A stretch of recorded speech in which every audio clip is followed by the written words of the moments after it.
किसी ने क्या खूबसूरत बात कही है कि चुप रहना आसान नहीं। जो चुप है दुनिया में वो परेशान नहीं। चुप रहना भी एक हुनर है, यह सबको कहाँ आता है। जो चुप रहकर अपना काम करते हैं बस वही जीवन में बड़ा नाम करते हैं।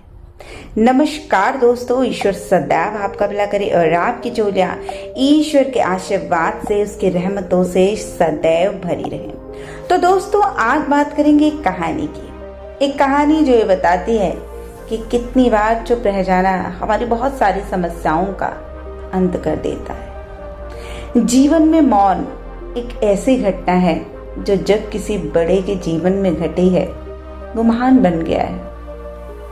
मौन का मतलब ये नहीं है कि आपके अंदर अनेकों विचार चल रहे हैं। मौन का मतलब ये है कि आपके अंदर विचार खत्म हो जाए। बिल्कुल शांत हो जाना, किसी के कहने का, किसी के बातों का या किसी चीज का कोई पश्चाताप, दुख, परेशानी, खुशी, किसी भी चीज का न होना।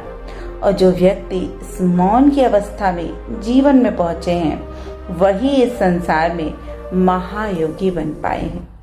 लेकिन इस महायोगी के जो ज्ञान है मौन, उसको एक साधारण इंसान अपनी जिंदगी में कैसे अपना सकता है, चलिए एक कहानी के माध्यम से आपको समझाने का प्रयास करूंगी। तो बहुत समय पहले की बात है कि एक व्यक्ति बड़ा दुखी रहता था। अक्सर उसके बोलने की वजह से लोग उसके शत्रु हो जाते थे। अक्सर वो बात तो सही कहता था, लेकिन कुछ ज्यादा बोल देने की वजह से लोग उससे नफरत करने लगते थे, या बेवजह वो लोगों को कोई ज्ञान दे देता था जिसकी वजह से लोग उसे पसंद नहीं करते थे, या कितनी बार आवश्यकता से अधिक किसी चीज को बोलने से भी उसकी बुराई हो जाती थी। एक दिन वो उस दुखी अवस्था में अपने गुरु के पास जाता है और उनसे पूछता है कि मेरी जिंदगी में इतनी परेशानियां हैं, हालांकि मैं किसी का बुरा भी नहीं करता हूँ, तब भी मैं परेशान रहता हूँ। और कितनी बार ऐसा होता है कि मेरे बोलने की वजह से लोग मुझे किसी विकट स्थिति में पहुंचा देते हैं और मैं वहां पर अपने आप को बुरा साबित करवा लेता हूँ और लोग मेरी इसी वजह से बुराई व आलोचना करते हैं। कितनी बार मैं सिर्फ अपने बोलने की वजह से अनेक प्रकार की दुविधा, अनेक प्रकार के कष्ट में फंस चुका हूँ। तो हे गुरुवर, आज आप मेरी सहायता करें। मैं ऐसा क्या काम करूं कि मैं अपने बोलने की आदत को कम कर सकूं। तो गुरु ने कहा, जो इंसान जिंदगी में मौन को साध लेता है वो इंसान जिंदगी में बहुत बड़ा मुकाम हासिल कर लेता है। गुरु कहना शुरू करते हैं कि आज तुम्हें एक कहानी सुनाता हूँ और यदि तुमने ये कहानी सुन ली तो तुम्हारी जिंदगी के बहुत से झगड़े, बहुत से परेशानियां खत्म हो जाएंगी। एक बार की बात है कि एक मछली मार अपना कांटा डाले तालाब के किनारे बैठा था।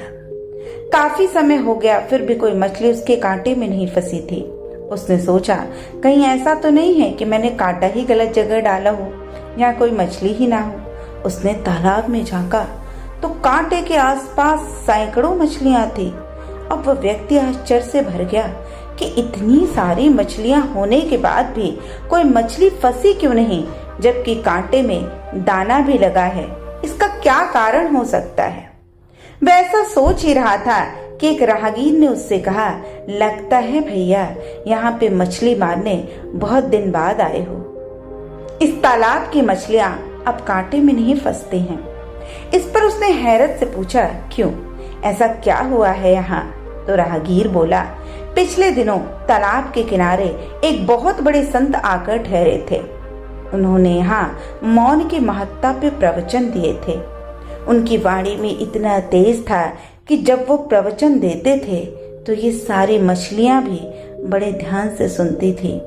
और ये इनके प्रवचनों का ही असर है कि उसके बाद जब भी कोई इन्हें फंसाने के लिए कांटा डालता है ये मौन हो जाते हैं।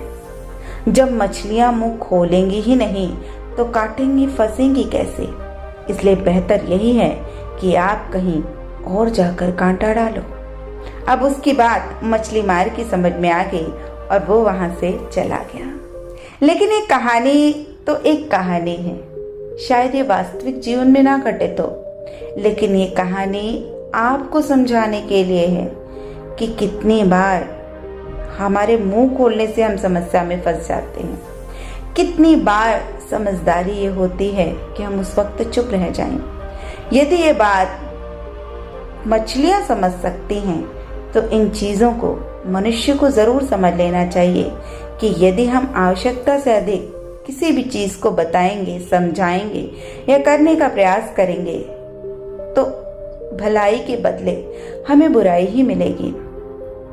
यहाँ तक कि लोग ये भी कहते हैं कि आप जिसको बहुत ज्यादा सुधारने की कोशिश करोगे वही आपको अपना शत्रु मान लेगा। इसलिए कितनी बार कहने की जरूरत नहीं होती है, चुप रहकर भी हम उसको उसकी परिस्थिति में छोड़कर भी सुधार सकते हैं। और इसके अलावा एक बात हमेशा ध्यान रखिए कि ये संसार गला काट प्रतियोगिता से भरा हुआ है। इस युग में इस बात का महत्व तो और भी ज्यादा है कि ना जाने कब कब कौन व्यक्ति कौन सा कांटा डालकर आपको आपकी ही बातों में फंसाने के चक्कर में हो। जैसे ही आप मुंह खोलेंगे आप फंस जाएंगे। तो ऐसी स्थितियों से बचाव के लिए जरूरी है कि रोज मौन का अभ्यास करें और धीरे धीरे अभ्यास से हम ये बात सीख जाएंगे। बात संस्कार और आदर की होती है दोस्तों, वरना जो इंसान सुन सकता है वो सुना भी सकता है, पर यदि व्यक्ति मर्यादा के साथ चले तो निश्चित रूप से एक बात ध्यान रखिएगा कि कुत्ते तो बहुत भौंकेंगे लेकिन परेशान न हों। कुछ देर के बाद आप एक तरफ आराम कर लेना और फिर चल पड़ना। वो दूर से भौंक सकते हैं, पास आने का साहस उनमें भी नहीं है।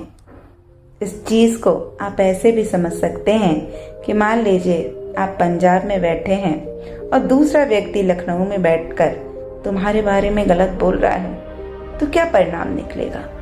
कुछ भी नहीं। तो बस आज की इस दौड़ में जिसने चुप रहना सीख लिया वो जिंदगी में बहुत आगे बढ़ जाता है।